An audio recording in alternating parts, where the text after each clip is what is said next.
صفحہ 330 آیت نمبر 62۔ اعوذ باللہ السمیع العلیم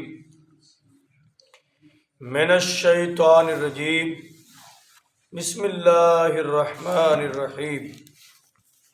وَهُوَ الَّذِي جَعَلَ اللَّيْلَ وَالنَّهَارَ خِلْفَةً لِمَنْ أَرَادَ أَنْ يَذَّكَّرَ أَوْ أَرَادَ شُكُورًا وَعِبَادُ الرَّحْمَنِ الَّذِينَ يَمْشُونَ عَلَى الْأَرْضِ هَوْنًا وَإِذَا خَاطَبَهُمُ الْجَاهِلُونَ قَالُوا سَلَامًا۔ صدق اللہ العظیم۔ وَهُوَ الَّذِي، اور اللہ وہ ذات ہے، جَعَلَ اللَّيْلَ وَالنَّهَارَ خِلْفَةً، اللہ نے نظام دن اور رات کا بنایا، ایک کے بعد دوسرے کو لانا، رات کے بعد دن، دن کے بعد رات۔ لمن ارادہ، جو چاہتا ہے، ان یذکرا، کہ وہ نصیحت حاصل کرے، او ارادہ شکورا، یا وہ شکر گزار ہونے کا ارادہ رکھتا ہے اس کے لیے۔ وعباد الرحمن، اور اللہ کے بندے، الذین یمشون علی الارض ہونا، جو زمین پر چلتے ہیں آہستی سے۔ وَإِذَا خَاطَبَهُمُ الْجَاهِلُونَ، اور جب ان سے جاہل مخاطب ہوتے ہیں، قَالُوا سَلَامًا، تو یہ انہیں سلام کہہ دیتے ہیں۔ اور اللہ وہ ذات ہے جس نے دن اور رات کو ایک دوسرے کے پیچھے بنایا، اس کے لیے جو اس سے نصیحت حاصل کرنا چاہتا ہے یا شکر گزار بننا چاہتا ہے۔ اور جو رحمان کے بندے ہیں وہ زمین میں بڑی آہستگی سے چلتے ہیں، اور جب ان سے کوئی جاہل مخاطب ہوتا ہے تو وہ اسے سلام کہہ دیتے ہیں۔ سورہ الفرقان کا اختتام ہے، اور یہ سورت کا لب الباب بھی ہے۔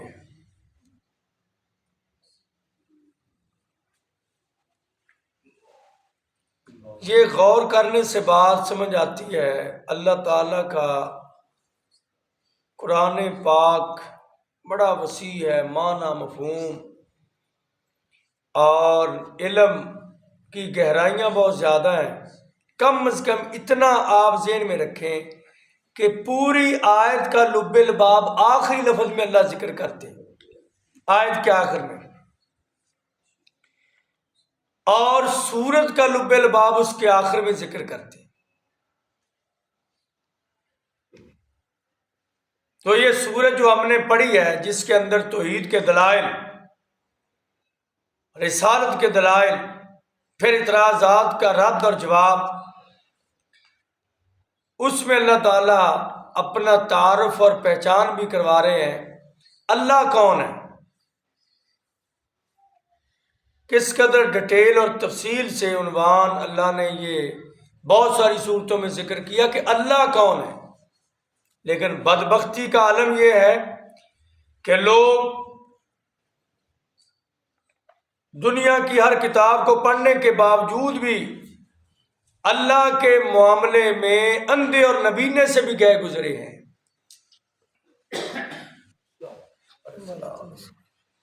مالک فرماتے ہیں اللہ وہ ہے جعل اللیل، جعل مانا مقرر کیا، اور بعض دفعہ اس کا معنی ہوتا ہے بنایا، خالہ کا معنی پیدا کرنا ہوتا ہے، جعل مانا بنانا، اور ادھر مقرر کیا رات کو اور دن کو۔ خلفتاً، خلفہ ہے خلیفہ سے، خلیفہ کا معنی کیا ہوتا ہے؟ نائب، نائب ایک دوسرے کا بنا دیا، نیابت کرنے والا۔ دن جائے رات آ گئی، رات جائے دن آ گیا۔ اور یہ نعمتوں کا بھی تذکرہ ہے کہ اللہ نے تمہارے لیے دن بھی بنایا رات بھی بنائی، یہ نعمت ہے۔ اور اس سے بڑی نعمت یہ ہے کہ یہ دونوں باروں باری آتی ہیں۔ مسلسل دن رہے وہ بھی مشکل، مسلسل رات رہے وہ بھی مشکل، اور یہ بھی نہیں ہوتا کہ دونوں ایٹ اے ٹائم اکٹھے ہوں، دن بھی آ جائے رات بھی آ جائے، نہیں ہوتا۔ دن ہے تو رات نہیں، رات ہے تو دن نہیں۔ اس میں اللہ نے کہا یہ تمہارے لیے اللہ کی طرف سے ایک نعمت ہے، اللہ کی پہچان ہے، اللہ کا تعارف ہے، مگر اسے اس سے فائدہ ہوگا جو اس سے کچھ سبق لینا چاہے، کہ وہ مالک راتوں کو ٹھنڈا کرتا ہے، وہی راتوں کو گرم بھی کر دیتا ہے، دن کو ٹھنڈا کر دیتا ہے، دن کو گرم بھی کر دیتا ہے، راتیں لمبی دن چھوٹے، دن بڑے راتیں چھوٹی۔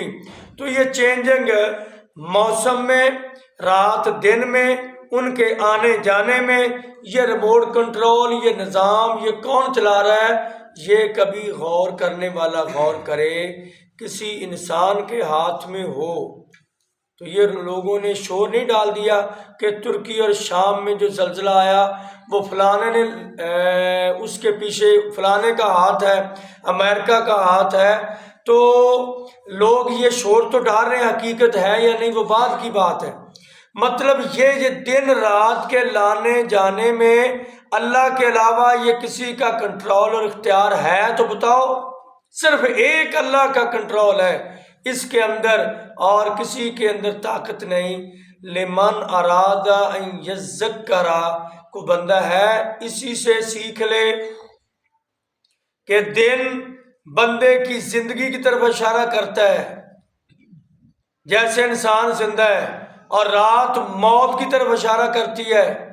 رات میں سوتا ہے جو نیند موت کی بہن ہے، دن زندگی کی طرف، سورج بندے کی جوانی کی طرف چڑھتا ہے اور غروب ہوتا ہے بڑھاپے کی طرف، اور ایسے رات آتی ہے شام، جیسے میاں محمد بخش نے کہا کہ یہ شام زندگی کی شام ہے، اس سے اگر کوئی سبق سیکھنا چاہے، لمن اراد ان یذکر او اراد شکورا، جو اس سے نصیحت حاصل، ذکرہ یذکرو، تذکیر نصیحت، باب تفعیل، شکور یہ شکر گزار میں سے ہے کہ اللہ تعالیٰ کا قدردان بندہ بن جائے کہ اللہ نے دھوپ کی نعمت بھی دی اور رات کا اندھیرا بھی نصیب کیا، آرام کرنے کے لیے بھی وقت دیا، کاروبار کرنے کے لیے بھی وقت دیا، اور اس میں اللہ تعالیٰ نے ہمیں کسی پریشانی سے بچا لیا کہ یہ ہمارے لیے نقصان دہ نہیں بلکہ ہمارے لیے فائدہ مند ہیں۔ شکورا، شکر گزار بننے کا جو ارادہ رکھے اس کے لیے نعمتیں کافی ہیں۔ اور اللہ نے کہا عباد الرحمن، رحمان کے بندے۔ ویسے جو کافر ہیں، یہودی ہیں، عیسائی ہیں، وہ بھی رحمان کے بندے ہیں، لیکن ادھر خاص بندوں کا ذکر ہے، مطلب اللہ کے پسندیدہ بندے۔ اللہ کے عبد کی جمع ہے عباد، رحمان ابھی ہم پڑھ چکے ہیں، رحمان کون ہے؟ عباد الرحمان، اللہ کے بندے، یہ نسبت ہے، یہ مضاف اور مضاف علیہ کی نسبت ہے، یہ بڑی قیمتی ہے۔ جیسے بیت اللہ، اللہ کا گھر، یہ بھی جگہ عام زمین ہے، لیکن چونکہ ادھر اللہ کا گھر بن گیا اس لحاظ سے اس کی قیمت بڑھ گئی۔ اور اونٹنی تو عام ہے، ایک ناقۃ اللہ، اللہ کی اونٹنی، تو نسبت اللہ کی طرف، تو معنی خاص، خاص پسندیدہ بندے۔ ویسے یہ کوئی انکار نہیں کہ کافر جو ہیں وہ شیطان کے بندے ہیں، وہ اپنے نظریے کے لحاظ سے شیطان کے بندے ہیں، پیدا کرنے والا ان سب کا وہ اللہ ہی ہے۔ نظریہ، فکر اور اطاعت کرنے کے لحاظ سے یہ شیطان کی طرف نسبت ہے، اور ہمارا نظریہ اور عقیدہ اور عبادت کے لحاظ سے ہماری نسبت ہمارے اللہ کی طرف ہے، عباد الرحمن۔ اور یہ بہت بڑی سعادت ہے، بہت بڑی سعادت ہے جس بندے کی نسبت، یہ جو نسبتیں بنا لی نا لوگوں نے، نقش بندی، سور وردی، کلندری، یہ نسبتیں کہیں بھی نہیں ہیں، یہی نسبتیں ہیں۔ قرآن پاک نے ایک جگہ ذکر کیا ربانیون، ربانیون پڑھا ہے آپ نے قرآن؟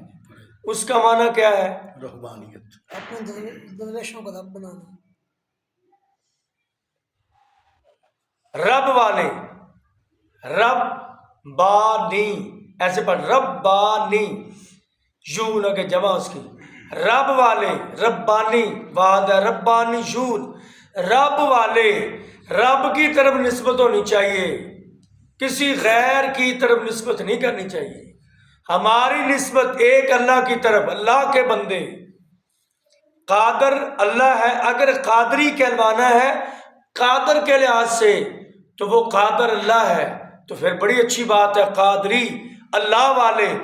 تو لیکن عبد القادر جیلانی کی طرف نسبت کرنی ہے تو پھر یہ شرک ہے۔ عباد الرحمن، اللہ کی طرف نسبت کرو کہ اللہ کے بندے، اور ان کی صفت کیا ہے؟ وہ بڑے مٹے ہوئے، بڑی عاجزی اختیار کرنے والے، یمشون علی الارض، مشا یمشی کا معنی ہوتا ہے چلنا، اللہ حرف جا رہا ہے، ارض ہم نے پڑھ لیا ہے، زمین کو کہتے ہیں ارض بمعنی ارتھ، زمین پر چلتے ہیں۔ ہون اس کے لیے ایک لفظ قرآن میں حینا، حینا، آہستہ آہستہ، نرمی، لچک، تین معنی اس کے۔ تو یہ جو بندے زمین پر چلتے ہیں اتنی آہستگی سے کہ کسی کو ان کے چلنے سے تکلیف نہیں ہوتی، نہ تکبر کی بو آتی ہے، اور یہ نہ ایسے چلتے ہیں کہ ان کا چلنا لوگوں کے لیے ناگوار گزرتا ہے، بڑی آہستگی سے چلتے ہیں، بڑی آہستگی سے، اور بڑی نرمی والی چال، اور بڑی عاجزی اور فروتنی والی چال جناب محمد رسول اللہ صلی اللہ علیہ وسلم کی چال کے متعلق احادیث میں آتا ہے۔ آپ کا سارا حلیہ بھی احادیث میں موجود ہے، آپ کی چال ڈھال کا بھی تذکرہ موجود ہے، آپ کیسے چلتے۔